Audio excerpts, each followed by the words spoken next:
11 finale. I am Dr. Sarah L. Webb, the founder of Colorism Healing, which is a global initiative designed to raise awareness, shift attitudes, and take action to dismantle colorism around the globe. The use of racial slurs against a cast member on season 11 has sparked debate and controversy across the internet. MTV thought it was important for some of the cast to continue their conversation as well. We have Yandy, Spice, Jock, Scrappy, Amy, and Sierra. Hey. First, I want to talk about bias and prejudice. This is what people most often talk about in these kind of conversations. So anyone can have a bias or a prejudice, where it's the belief that a group of people is inherently better or inferior than another group, right? Solely based on their race or gender or ethnicity, right? But when we're talking about racism and colorism, we're talking about social systems that go far beyond an individual person's attitudes or opinions. And racism and colorism are about power. So when we have something like colonialism, Europeans, white people, white identified people wanted to hoard economic power, political power, and social power, right? And so racism is about the system that pushes white people to the top of that power hierarchy.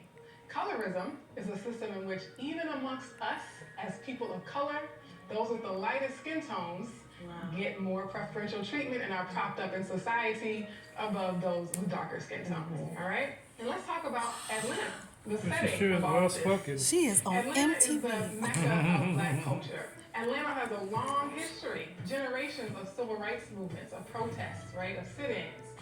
And so I'm wondering if you think that the location of where this conversation is happening makes it that much more pertinent. In Atlanta, for example, over the past recent years, we've had the deaths of people like Ahmaud Arbery, Rayshard Brooks. And so your thoughts being local to this city, how does this setting of Atlanta really make this conversation that much more significant? It's a black city, you know what I'm saying? Like, I mean, as long as I done been living, you know, I done always been through some kind of racism. So like the Confederate flag is still a thing in Atlanta, and that's something that bothers me so bad. Like it irks my nerve. I think I was like first grade, and my grandma taught at school. She taught this school, Rockbridge Elementary. Now, this was predominantly white. I ain't never seen all these white people before. Yeah. It's a total change. Like, I went to school in Conyers, Georgia. My bus driver was, and Conyers is mostly white. My bus driver would leave me almost every morning. What? Just leave me. What do you mean? Like, You mutilate Sierra.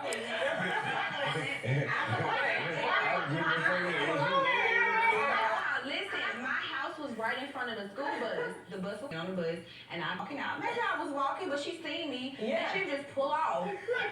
They was with me.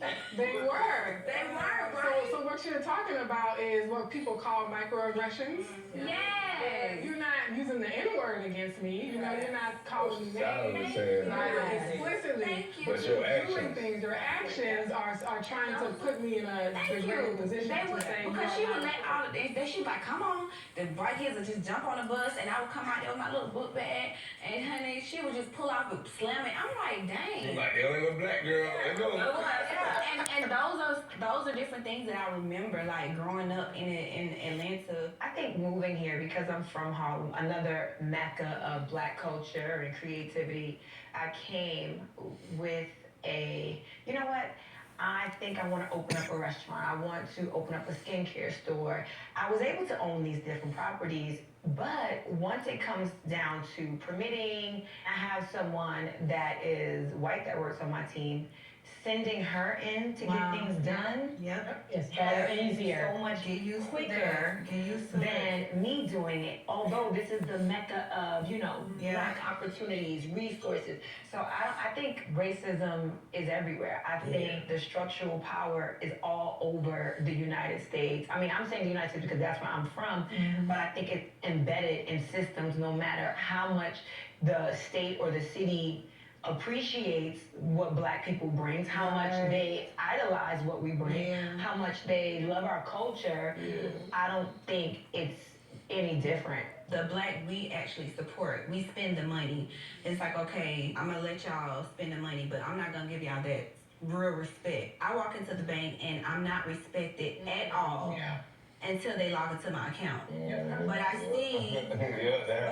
see, you know, other race stand next to me and they greet it. How are you doing? And it's just, they looking at it. I don't get that respect. So you always say that even when black people advance economically, we don't escape racism. We don't escape it. And then you think about histories of like the Tulsa massacre, right? The race riots in Springfield, Illinois. Sometimes you become more of a target the more success you have as a black person. That's 24/7. Anyway, when I was selling one of my properties, my agent was like, you should kind of take some of this art down. You don't really want them to know the race of the house owner. Maybe you should change these pillows. And I was just sitting there thinking, it didn't make sense. You know, I actually had a white person come in to set it up like it was hers. I felt like I saw a almost overnight thing. It was my first time being like, dang, it's everywhere. I call it small city, big money. Ran by the whites. I didn't get a chance to graduate high school, and I had a Caucasian lady tell me I was gonna be on welfare for the rest of my life. And I looked at her like, who are you? Like, you're not God. But we need conversations like this to shake up the community, to let them know, like, they can do it. That's why it's so important for me to use my voice. I feel like God put me on television not to be cute, well, to look cute and with my hair and stuff, but to actually open my mouth and say what needs to be said to the little girls that's looking up to me. And what about colorism? Have any of you seen it or experienced it? Well, I actually did a project on colorism in 2018 where I had to use makeup to make it seem like I had bleached my skin to appear lighter. And so I went on a protest and I did a whole light face. I think everybody at the table had a glimpse of it.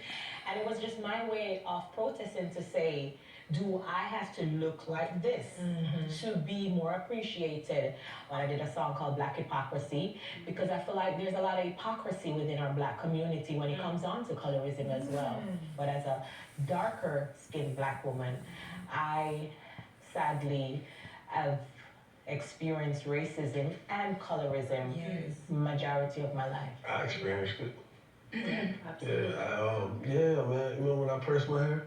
Oh yeah, that's a part of colorism. Because look, Chris Brown did it. He didn't catch the flag. Miguel did it. They lighter than you. Lighter. And when I did it, It's cool when they do it, but it's a problem when we do it. That's real. But what it was, they felt like the lighter complexion hair.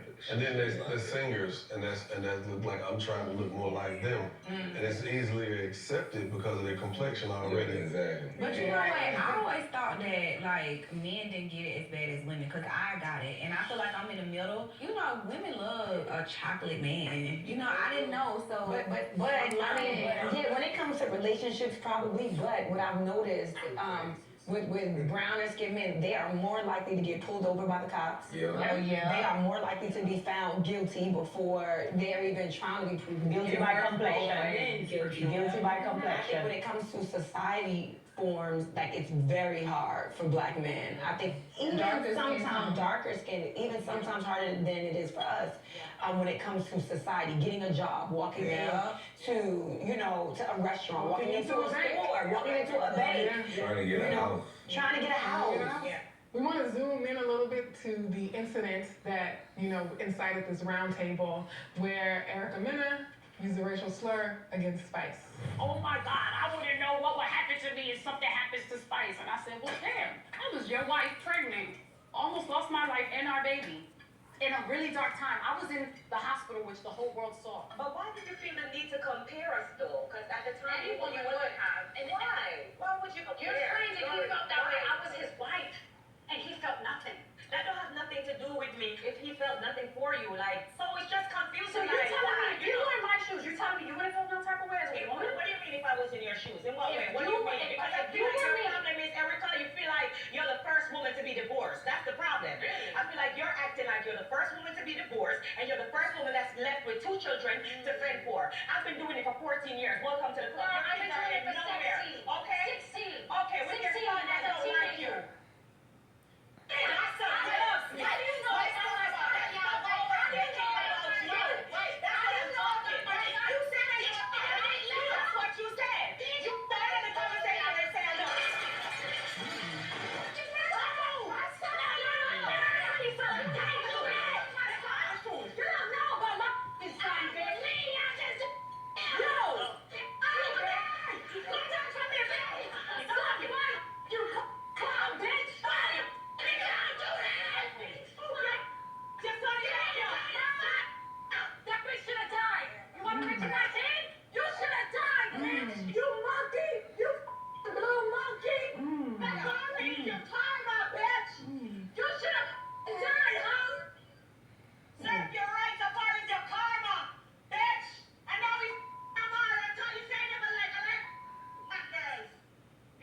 trash. You come in the car. Y'all hit everybody that is gonna let me out. Hey, I don't believe it. That was terrible. It makes That was my actually blood terrible. boil. It gives me the chills every time I watch it. It makes my head hurt and my blood boil. Like the audacity to be so immersed in our culture, love our men, love the black children, proud of it, but can sit there and call a black person, not just a black woman, a monkey, make monkey gestures, make monkey sounds. That's exactly what I want to talk about, is the history of that word, why it's so painful, why it's so hurtful. And I also want to give Spice a chance to react to that, because I saw that you were very emotional just having to replay that. I done read in books, you know what I'm saying? I done seen it where they done put like real, like a human being, a black human being in a zoo and chained them up and treat them just like a monkey. And dressed them up and everything, had people come pay to just look at them. When that, something like that is said, and like the way she said it, that's all I can think about. I wanted to calm down first to kind of get over the situation. But I also want to take this opportunity to just educate, because I feel like a lot of our black people, they do not know the depth. Yes. And so even sometimes when I see the comments, I know that it's coming from an ignorant place, and I know that it's coming from a place where they themselves do not understand that our ancestors died, fought for our freedom, for our rights, to even be here, to have a voice.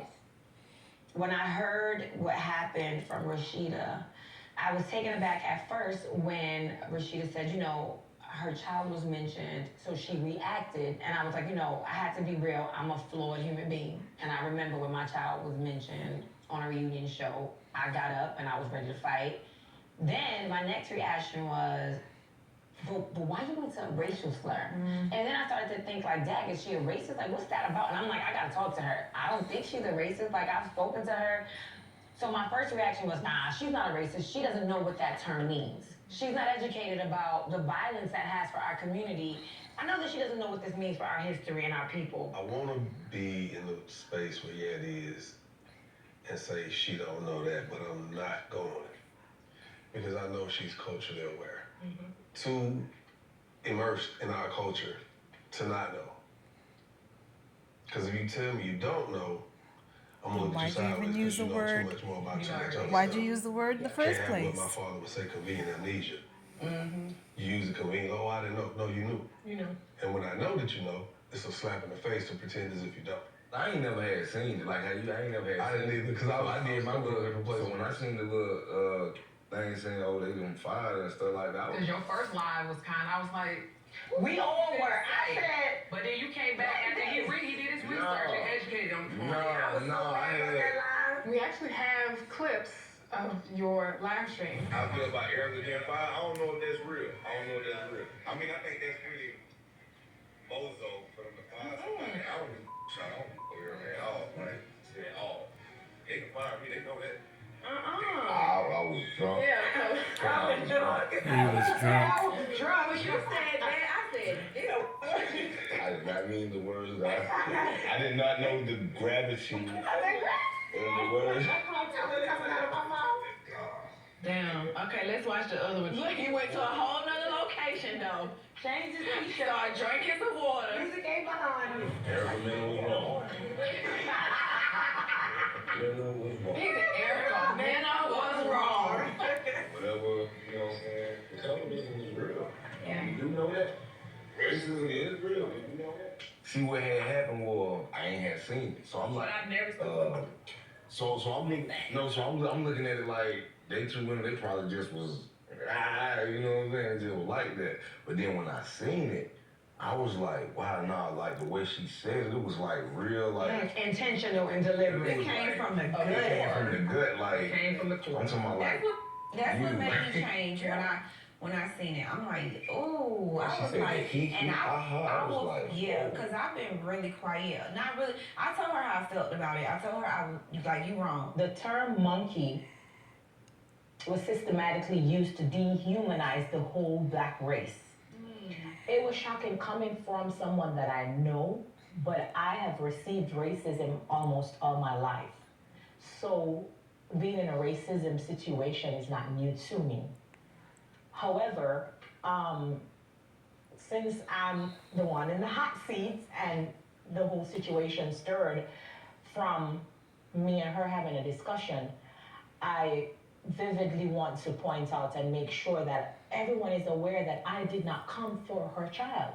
A lot of people are saying, you brought up the child or whatever it is. She brought up her own son.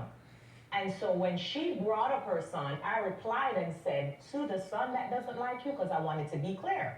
Some people were saying they feel like I should be fired too for coming for Erica's parenting. On Love and Hip Hop show itself and its franchise, there's so many different occasions where people came for people's parenting. As we all do, And you feel right? like you As it has always done. Yeah, I came for her parenting. too. When you're a wife, why they can't rock for you? I wrote. So is that why you don't want to pay child support? Oh my God. Hey, what about your son? That's the What about your truth. son? What about my son? What about my son? You're acting like you know something. Because I know somebody's son. Right, you like this. You like this. A lot of people came for her parenting on Love and Hip Hop. Let's be very clear now. She chose to call me a monkey, and that's Scrappy who asked her, where's your son? When she decided, oh, Scrappy is a deadbeat. Scrappy was like, listen, let me worry about mine. Where's your son? Scrappy did not become a monkey. Yeah. My whole takeaway is tying back to the color of my skin makes me seem like, oh, the aggressor or whatever. Because I'm of a darker skin tone, they painted me now to be the angry black woman. I can take full accountability for coming for her parenting. Her reply could have been a million other words that's in her vocabulary. Why a racial slur? She decided to go the racism route. When I received that racism from someone that I know, it was a shocker. So for someone to say it to your face, you're like, oh my God, this is who she are. I feel like I left that situation the winner because I revealed a racist. And I don't care what nobody else want to say, a racist was revealed. So 400 years ago, our slave masters would call us monkeys to categorize us, to dehumanize us. So it was a tactic to justify racism. So it was a tactic used to justify racism to make us seem as we're primates. Yeah. And so this is a deeply rooted slur that has nothing to do with me. It goes way, the history, the burden, the blood, the slashes, the tears and the fights and everything is attached to this word. I went to Ghana and I went to the slave dungeons. When I say the realization of how they thought we did not matter, we were less than humans. We were people that needed to be in captivity, that needed to be chained by our ankles, chained by our hands. And even being, when I stood in that slave dungeon, when you walk from the outside of the dungeon to the inside of the dungeon, you can feel like the stickiness of the bottom of the floor. And I remember asking, why does the floor feel like this? It felt waxy and sticky. And they said, that is the remains of your ancestors that did not make it. Yes. It wasn't about looking and dehumanizing to make you feel like, and in that moment, you were less than the animal. We don't even treat dogs like that. Yeah. When they fed us in the slave dungeons, they would throw pieces of bread and meat through a little hole, and literally only the survival, the stronger ones could get to the food. So you had to literally step on people. Like, come on, step on, no, like the crab in the barrel. That's what, there's so much about this society. There's so much about the way we are. Tying back into who we are that started 400 years ago. Like we had to climb on top of each other's back to get the food that they dropped down at the slave dungeons. So the weak ones, they didn't eat. The weak ones died, and then guess what? We're stepping on them. We're stepping on them. I went to one in Caliber. So I want to read a quote by Thomas Jefferson. So the person on your currency said this: the first difference which strikes us is that of color. Okay, so notice how he nitpicks the features, right? And is this difference of no importance? Is it not the foundation of a greater or less share of beauty in the two races? Add to these flowing hair, a more elegant symmetry of form, their own judgment in favor of the whites declared by their preference of them, as uniformly as the preference for the orangutan for the black woman over those of his own species. The circumstances of superior beauty is thought worthy attention in the propagation of our horses, dogs, and other domestic animals. Why not in that of man? Besides those of color, figure, and hair, there are other physical distinctions proving a difference of race. Okay, and so this is what one of the founding fathers of this country, this is the ideology, the narrative, right, that we now know are lies, but that was belief taken as fact. That is what this country was founded on, right? And so when we talk about why these words matter, and when we talk about racism versus colorism, we see that those things are intimately intertwined. Yep. Where I call racism and colorism like fire and smoke. Where there's one, you're going to see the other. They're not the same thing, but they always like to tag team, right? So here he's talking about how do we know that there's a difference in race? Well, let's start by looking at color, right? Let's start by looking at the hair. Me, I'm black, but I have nieces and nephews who are half Puerto Rican and half black, and the black women come up and say, is this your nephew? Is this your niece? They're so pretty. And they only say it to my half Puerto Rican nieces. It just made my blood boil so bad because from an aunt perspective, I looked at my nieces, the full black ones that look like me, and they were just standing there because she's used to her little sister getting the praise. And I told the black lady, I said, you don't see all my black nieces here? They're all beautiful. She's like, yes, they are. And I'm looking at her like, what is wrong? How can we fix this? Yeah. This was a black woman, though. It's so deep to the self-hatred that they instilled in us, to feeling like lighter is brighter. It's better. Yeah. So do you all think that what happened with Erica Mena was an instance of racism or colorism or both? What are your thoughts on that? I think she has been told, I don't know her personally, but I know from experience that I think that she has been told her entire life that you look better than black women feature-wise. Your hair is better, your skin is better. It's a thing. When you're allowed into a culture, you're allowed to live amongst the culture, breathe it. And camouflage in. Right. But listen, but somewhere that when you start feeling superior, you're not necessarily superior. Especially come around us. It's more like, no, it is the word. It's because when you said camouflage, it's kind of like you camouflage in. I'm like you, almost like, you know. Yeah. I'm a minority too. And That's what she said. Right? Yeah. On the colorism side, or the concept of what people may feel preference may be when it comes to black men, a lot of cats is always using that term. I want something foreign. I want this and that. A Spanish chick. Red. I want something red. It will make somebody feel like they are better because your man is sitting here it's in the song. Listen to the music. Listen to the songs. So somewhere in there, you gotta, when you use the term systemic, it's not always just coming from an outside source that's adding to the whole systemic breakdown. But this is the thing.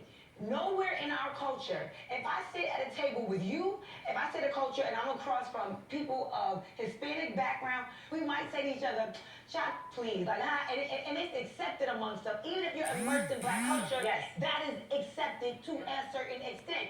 We ain't never ever be like, monkey, please. We don't do that. That is not something that is accepted in our culture, whether you're So it's not as bad?